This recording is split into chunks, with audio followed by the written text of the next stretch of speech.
Now, with this, we'll enter into the next segment. So, what is incompletion? Now, let's hear what Supreme Pontiff of Hinduism says about incompletion.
I'm going to introduce you to you.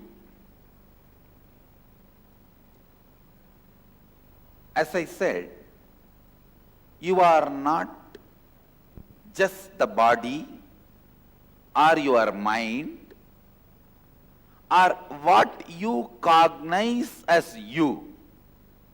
Listen, you are not just body or mind or what you cognize as you. Let me show you a simple presentation. Visualize this as a round.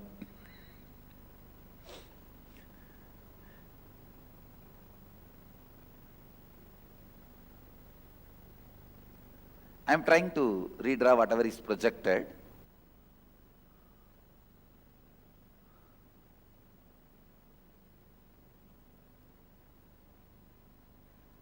Actually, you are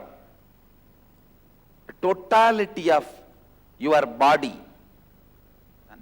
Please, the first component of you is your body, the physical body which you are carrying, which is made out of bone, flesh, blood.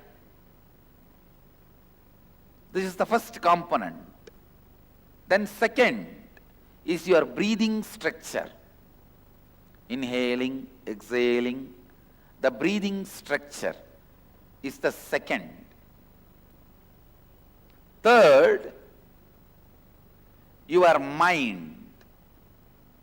Sometimes up, alive, excited, sometimes depressed, sometimes frustrated, sometimes feeling guilty, sometimes feeling alive, bright, sometimes feeling tired, bored. Mind. That is the third part of you. Fourth, what you cognize as you, what in core of you, what you cognize as you, what you feel as you, that's the fourth part of you. Fifth,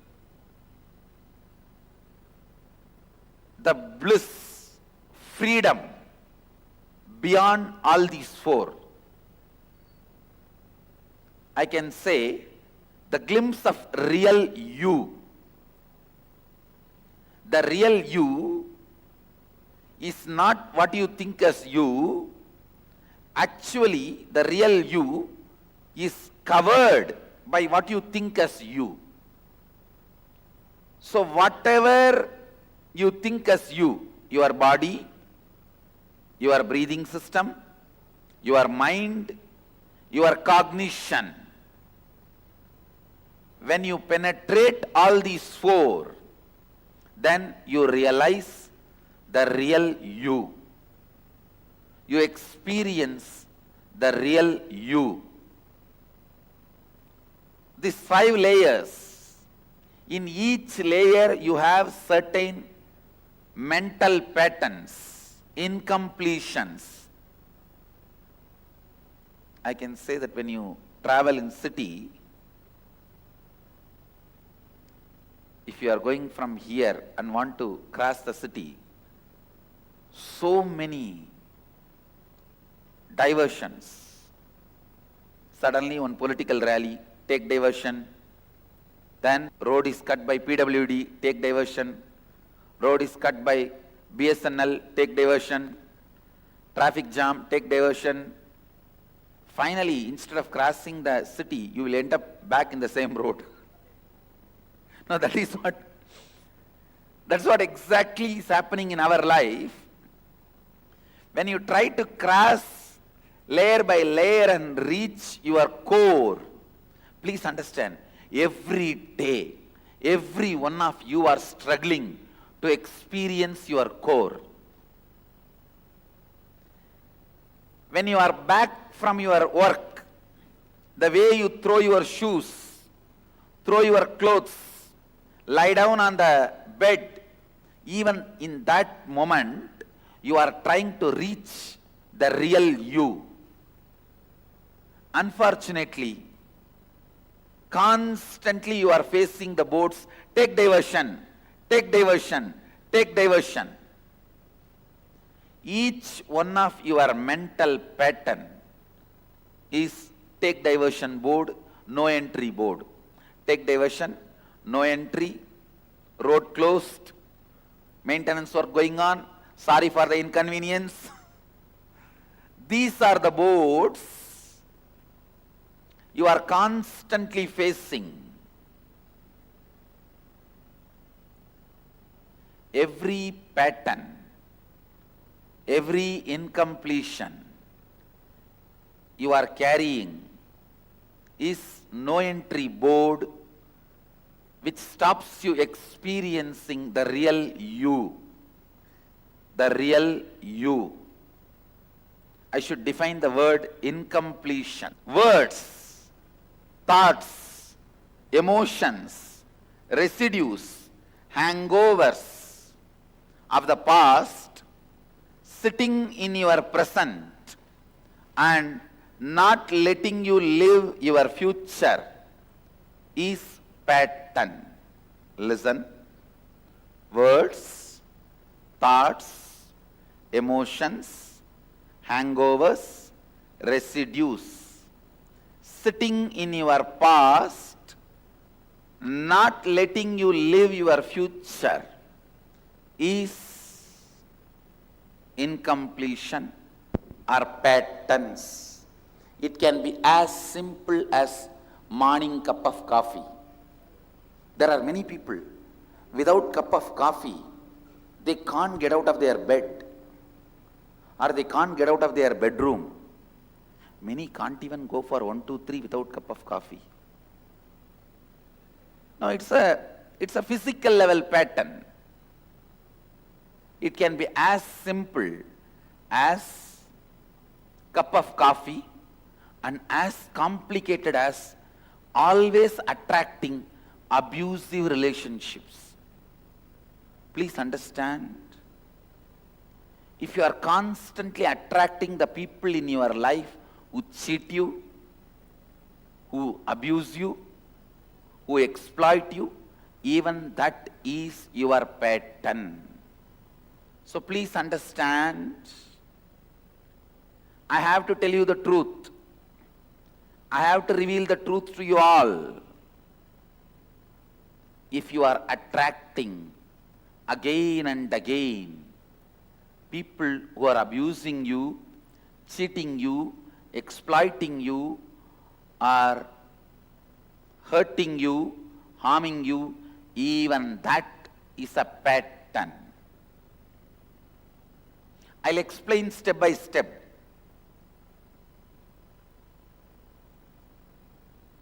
It can be as simple as morning cup of coffee to as complicated as attracting, abusing, hurting people in your life. Both are patterns at different levels. You have 5 parts of you where the patterns are stored. These 5-layer patterns are responsible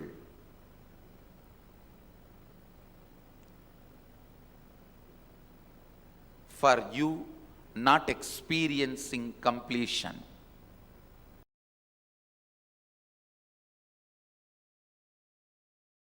I am telling you, whenever you see incompletions in your life,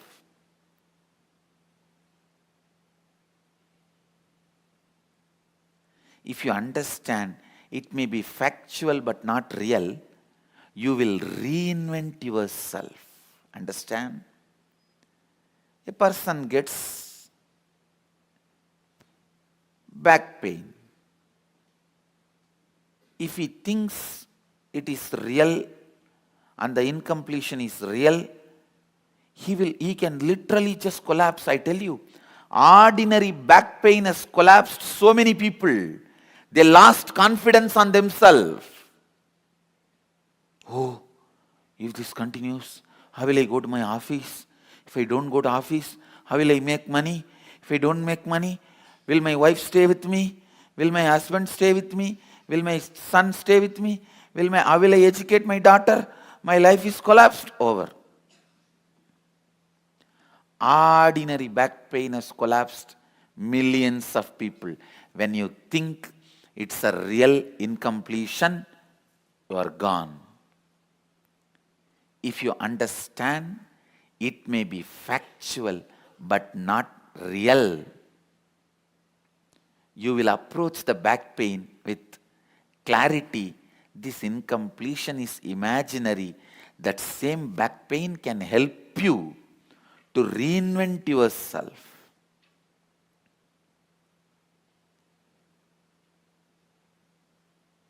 It can just support you to reinvent yourself. What is the reason for the back pain? Whether my sitting posture or my way of perceiving me or my thinking about myself. What is it? Let's look in. It can lead to reinventing yourself. Ordinary back pain can even make you enlightened or can just collapse you. Both can happen just by ordinary back pain. Same way, a simple fight between husband and wife. If you think it may be factual but not real, you will look in what can be done to go beyond it. You can reinvent yourself. Or, I think this fight is never going to end.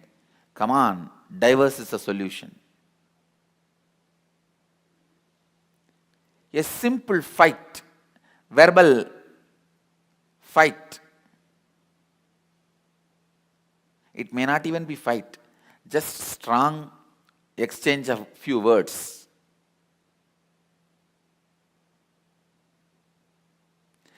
Even the words may not have wrong meaning, just the tone was little loud. It was not meaning problem, it was a decibel problem. Simple decibel problem, if you look in, this may be factual but not real, then that incompletion can help you to reinvent yourself. It's a decibel problem, not the factual, not even the meaning. Or, no, I cannot stand this torture. This is going on forever and ever. From my birth, my father shouted at me. From the time I got married, this fellow is shouting at me. And after some time, my son will start shouting at me. What? My life is just listening to shouting or what? I can't take it anymore. Call it off.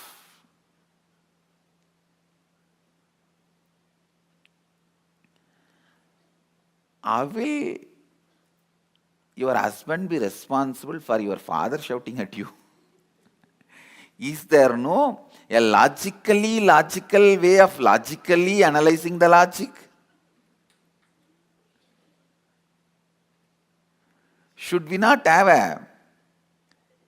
a basic logically, a logical system to analyze the logic logically? Anyhow, whether it is a small headache or a decibel discrepancy problem, I'll give a new word. The decibel discrepancy problem. Are as serious as cancer. Whatever may be the problem, I tell you, it may look like factual, it is not real. Really, I am telling you, the only thing you need in the whole life is stamina to stand up till you see the victory, nothing else. Your victory is guaranteed. Understand? Your victory is guaranteed.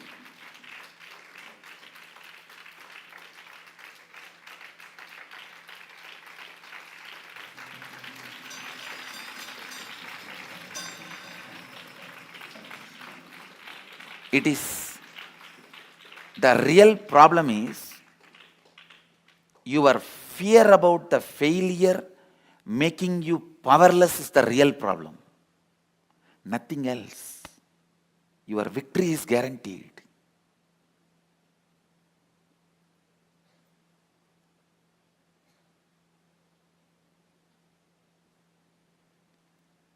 Just you need to know, these incompletions may look factual, but they are not real. They are not real.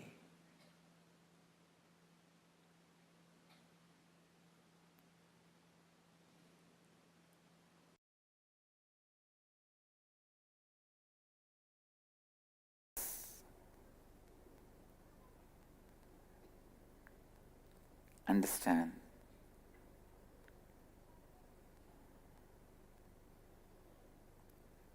This one Satya, just this one Satya, I tell you, these great truths revealed in our Upanishads are not myth. Myth, mythology, this word is the most abusive word given to our Puranas and Shastras and Upanishads. Myth is an abusive word. I am telling you, the right word for our Puranas, Upanishads, Shastras is subjective truth. When Bhagavatam says Krishna lifted the whole Govardhana hill with his little finger, it is not myth or mythology. It is a subjective truth. A person who wants to live the truth, for him it is truth.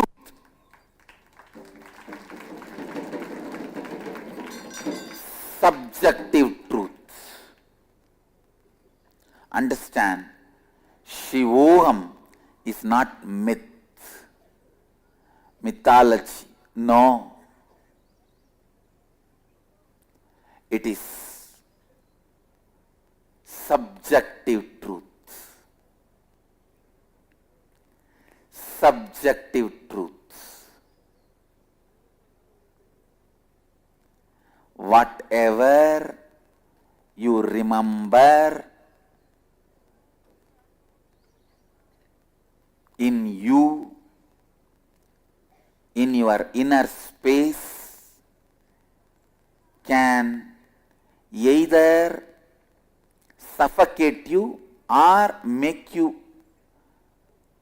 blissful, expanded. If you remember something painful, it suffocates you. If you remember something blissful, it expands you. Anything which suffocates you is a pattern. Anything you remember and suffocates you is pattern. Anything you remember and expands you is subjective truth. Shivoham aham brahmasmi tattvamasi prajnanam brahma soham hamsaha. All these Mahavagyas are not myth, it is subjective truth. Start living it.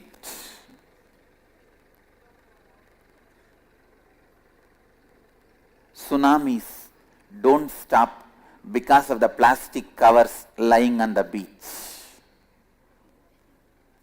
Shivoham does not stop because of few stupid incompletions you are having in your being. Anything which you remember, anything suffocates you by remembrance is incompletion.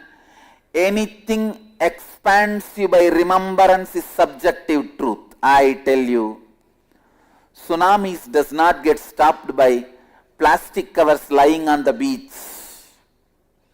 Shivoham tsunami does not get stopped by few stupid incompletions lying in your being. I am not just Shivoham tsunami, super Shivoham tsunami.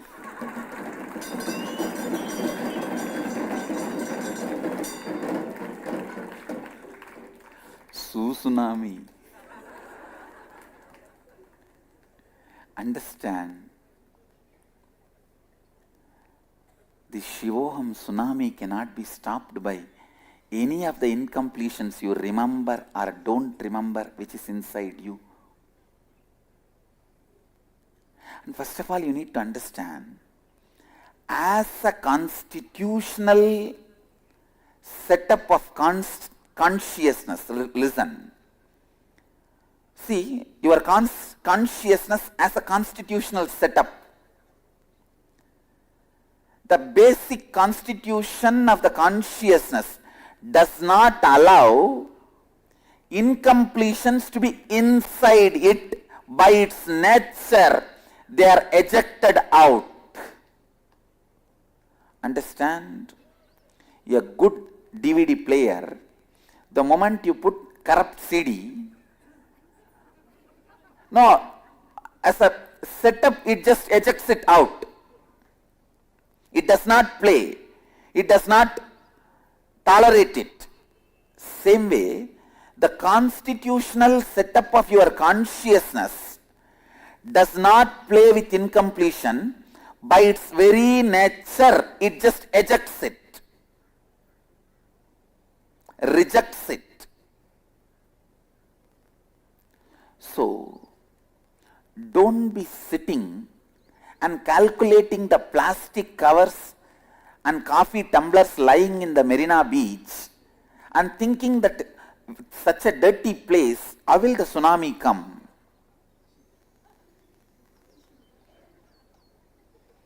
Tsunami cannot be stopped by the plastic covers.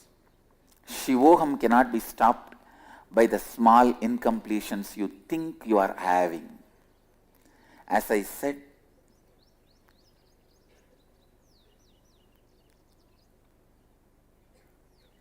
start living, start living, start living. That is the only key. I can bless you tons of times, but only you can live it. So more than my blessings, you need your blessings. This hand is always showing victory, victory, victory and want to join. This hand also should decide to join. Only then it becomes whole.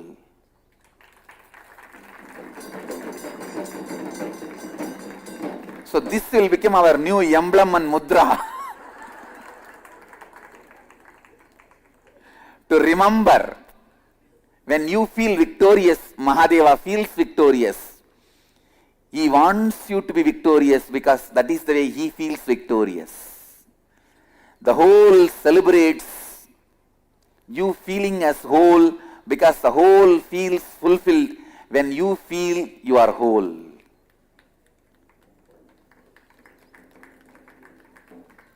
Understand, I am telling you the secret. He wants you to experience Shivoham. Otherwise, why should he come down from Kailasa? He wants you to experience Shivoham.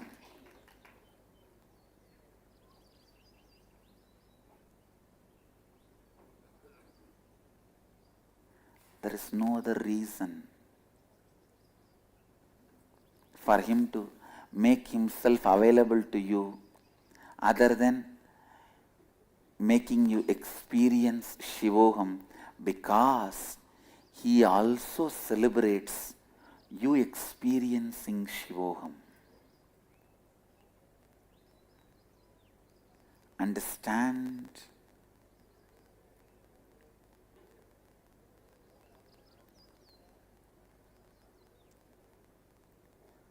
Remember this one line. He celebrates when he is able to make you celebrate, because Mahadeva loves you.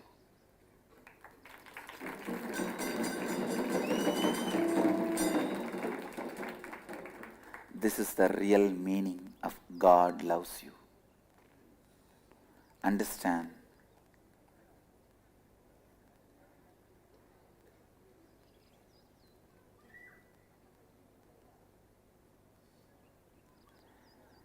The meaning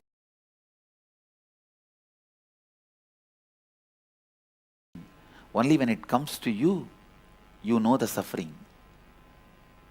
Understand? I am not talking out of insensitivity. When I had a fracture in my hand, what I told my own body and DNA, please understand, it was a multiple complicated fracture. My great adventure on my horse.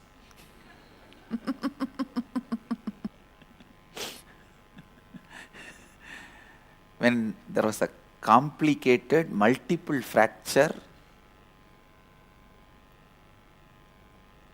but within 24 hours, I was out in the public, continuing my responsibilities. Within 48 hours, I was delivering my satsangs. No painkiller, nothing.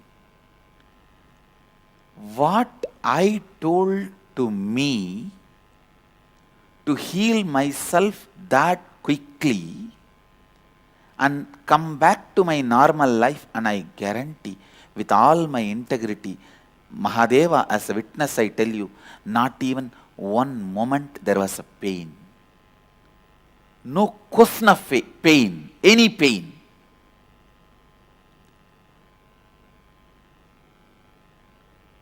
No physical pain, physiological pain, psychological pain.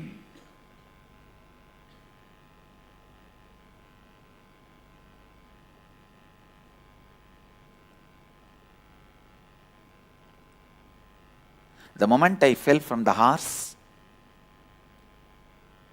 when I stood up, I did not even check the hand. I saw there the Sanishwara standing with folded hands, said that I have to execute the ordained frames of life, because this physical body is in the plane, physical plane. So it has to move through the physical rules and regulations. And that was the Janma Sani time for me. The Shadeshat, L-Ray was going on.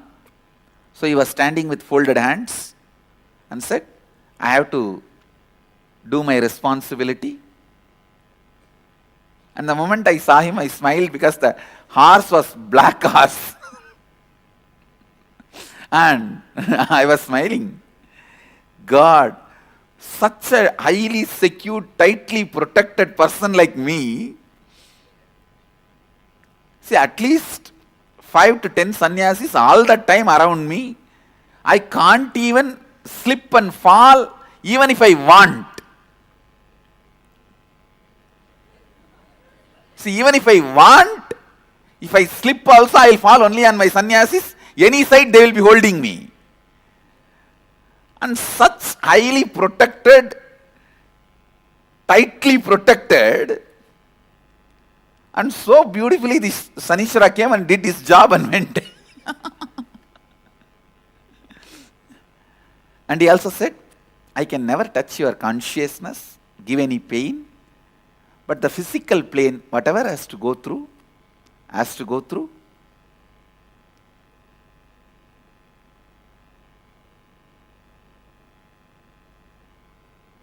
Understand, at that moment, what is the satya, truth I myself used to heal me, recover myself, I am sharing that with you all. Listen. Don't think this, whatever I am going to share now, is impractical or insensitive, because you are having suffering. I am giving this for you to work on it. No. When I had what I used, I am sharing with you. Please understand, your DNA, your bioenergy is always in the space of completion. Whether you think you have a stomach pain, headache, it can be as simple as a small scratch on the skin to as difficult as cancer. Tell your DNA you are complete and get back to your completion.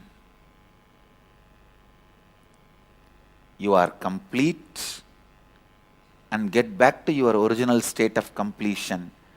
Don't go on imagining that there is some incompletion in you. Understand? Because one moment you are convinced there is a disease in you, that cannot become a fact or the ultimate truth. Listen. Yes, at that time I had fracture. There was a fracture, completely broken. It was not hairline crack, completely broken. Both bones fully broken. Actually, this other part of the hand was separately hanging, because both bones broke and came out of the hand, means through the skin, completely broken. But that was not the original state of me, and that is never going to be original state of me. The power of suffering is, it will convince you you are going to suffer forever. That is the worst power of suffering. Please understand.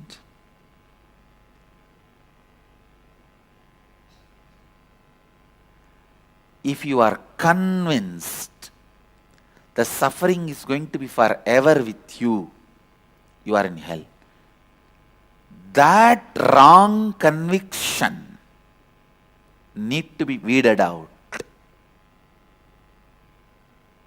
Need to be weeded out. The wrong conviction that suffering is going to be there with you forever brings the disease again and again back to you. Back to you.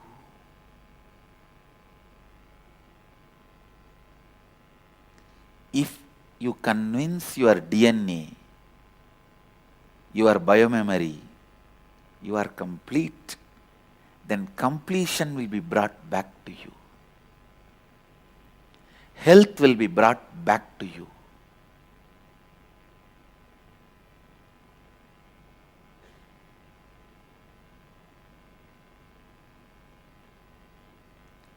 You may be an enlightened being or an incarnation. It's not that Shani did not do his job. And he was so sincere. I was so happy.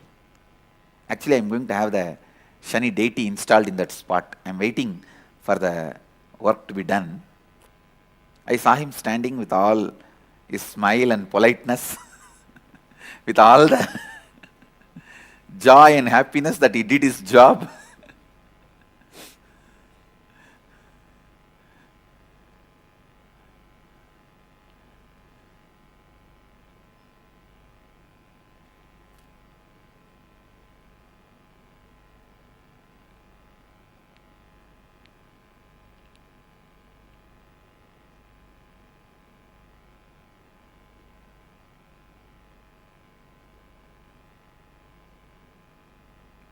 And a normal person, any normal person can never have such big fracture falling from 4 feet height horse. And we even checked my bone density and all that. There was no problem.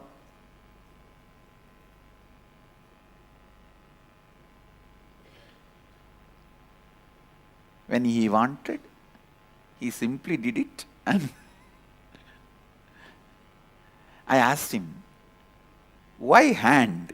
I asked Shani, why did you choose the right hand? He said, Swamiji, only that hand has acquired a lot of punya by healing so many people. So it will get healed quickly because of that punya. All that punya of healing so many people.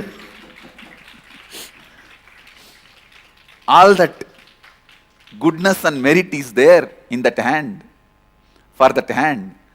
And moreover, that hand has to be quickly repaired for the sake of so many people to get healed. So it will happen too quickly. That is why I chose the right hand. Understand, the exact attitude and truth which healed me, I am sharing with you all. Any problem in your life is nothing but incompletion, which is imaginary. IMAGINERY.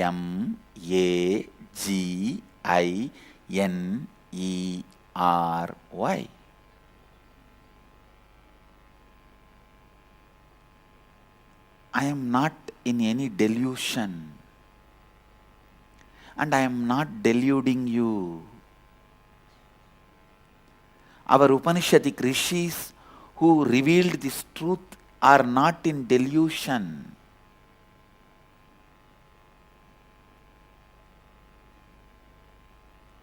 They are neither in delusion nor in the mood of cheating you. Understand?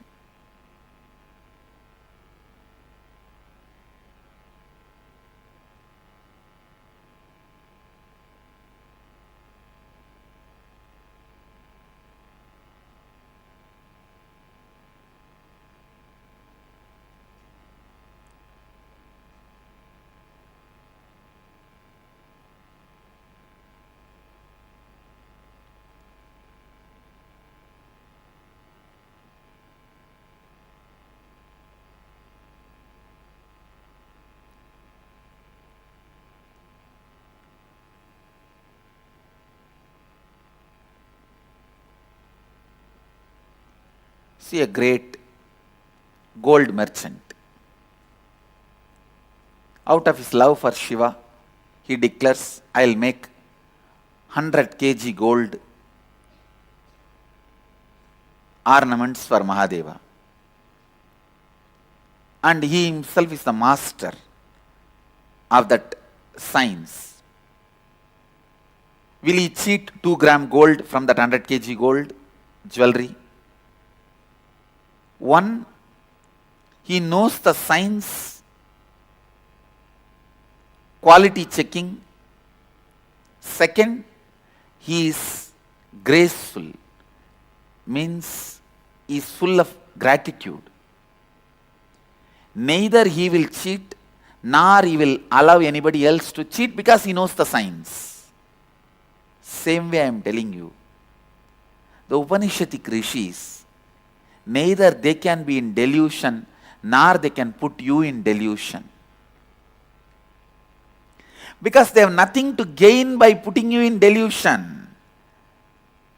This gold merchant has nothing to gain by stealing 2 gram gold from that 100 kg gold which he wanted to give it to Mahadeva.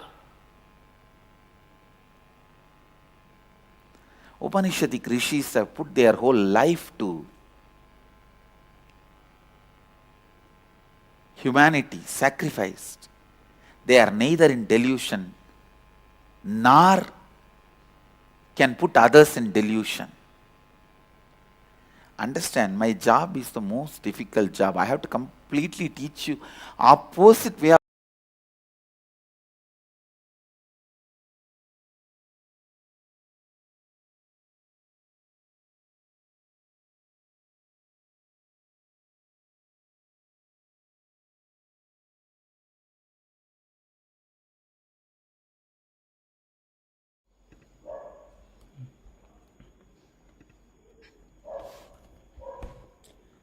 Yes. So today we will get into the details on understanding what is incompletion.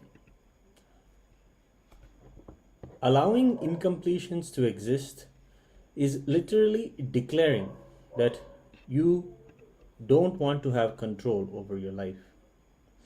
The power of incompletion is such that it deludes us so much to believe that we cannot contain our own life. And containing our life, containing ourselves, is on taking any decisions which permanently damage us. We will not be able to have that kind of a influence on our own lives. And that is what incompletions do. They convince us that we don't have control. And this is a little difficult part. So incompletions just imbalance us. They constantly themselves decide to be in a space of not giving us the confidence in ourselves. But completion is exactly the opposite. It is you consciously deciding to be in a space of completion with no questions of powerlessness at all. So everything you do, everything you do should be from powerfulness alone and radiate that space of completion. So let us now get into the internalization. A short exercise now. If there are incompletions within us,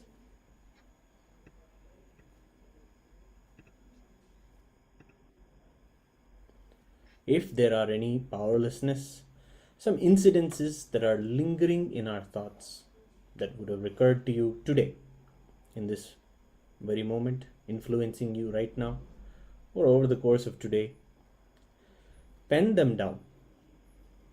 Let us catch this influence of the past on our current thinking system. Go ahead, write down those powerlessness and incidences as well of incompletion.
Nitanu everyone.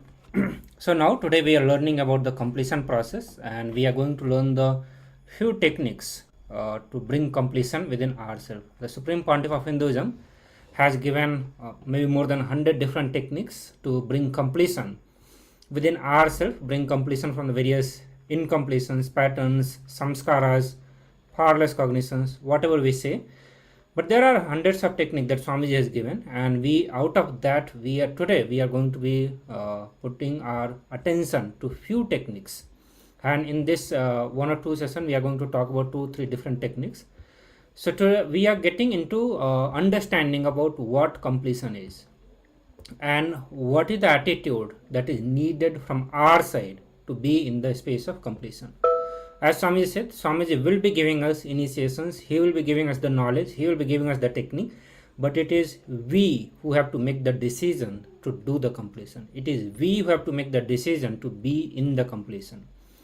So we have to play our role. We have certain things that we have to do, and as part of that we have these assignments where you need to look into all the past incident which brings powerlessness in you, which brings some sort of discomfort in you when you remember those things. So write down all those incidences one after another in different sessions. We are going to bring in completion with all of them. We are going to have time dedicated to do the completion with all of them also. Right now I request all of you to write down all the past memory which has left a hangover on you, or which whenever you remember you feel very uncomfortable with that. It is a painful memory, or it is suffocating memory, or it makes you feel very uncomfortable with yourself or with your life. Understand all those situations, incidences are a powerlessness within you, and you need to bring completion so that you can start experiencing life, you can start living your life at the fullest.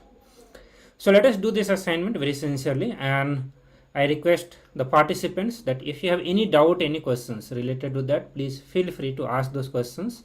Would like to have a very participations from your side.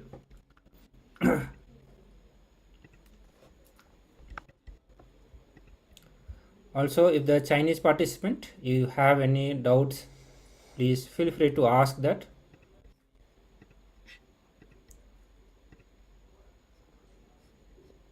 So I'll give you a few minutes for all of you to do the assignments.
Yes, Nityananda everyone.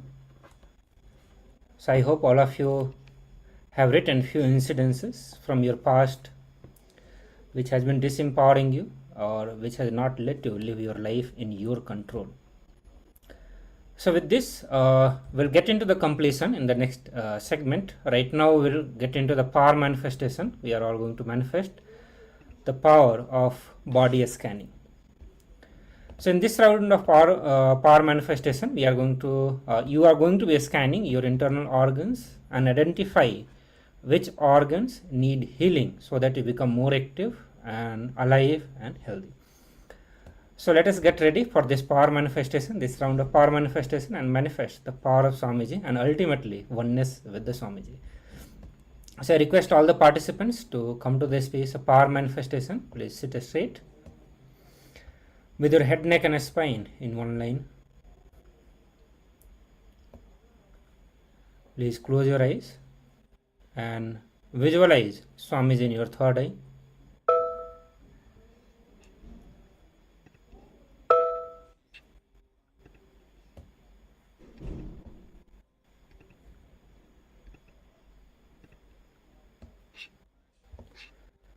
Please close your eyes and visualize Swamiji in your third eye.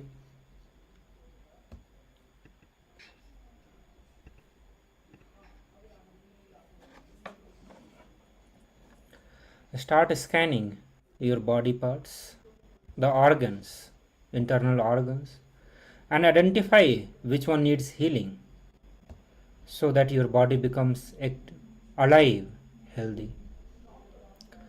While you do this, continue to chant Mahavakya intensely and loudly. Mahavakya is the key to manifest oneness with the Swamiji, or the key to open the door of oneness in you. So please continue to chant loudly and intensely and continue to scan your internal organs and the body part. Let Swamiji energy flow through you and give healing to those body parts. Whichever body parts Swamiji is showing to you which needs healing, become a medium for Swamiji energy to flow and heal those body parts.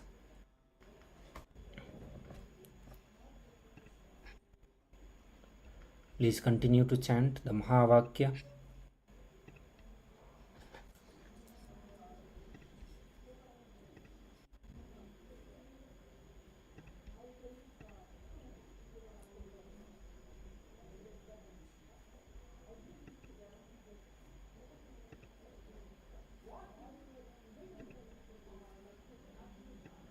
Paramashivoham Om Nityananda Paramashivoham Om Nityananda Paramashivoham Om Nityananda Paramashivoham Nityananda Paramashivoham Om Nityananda Paramashivoham Om Nityananda Paramashivoham Om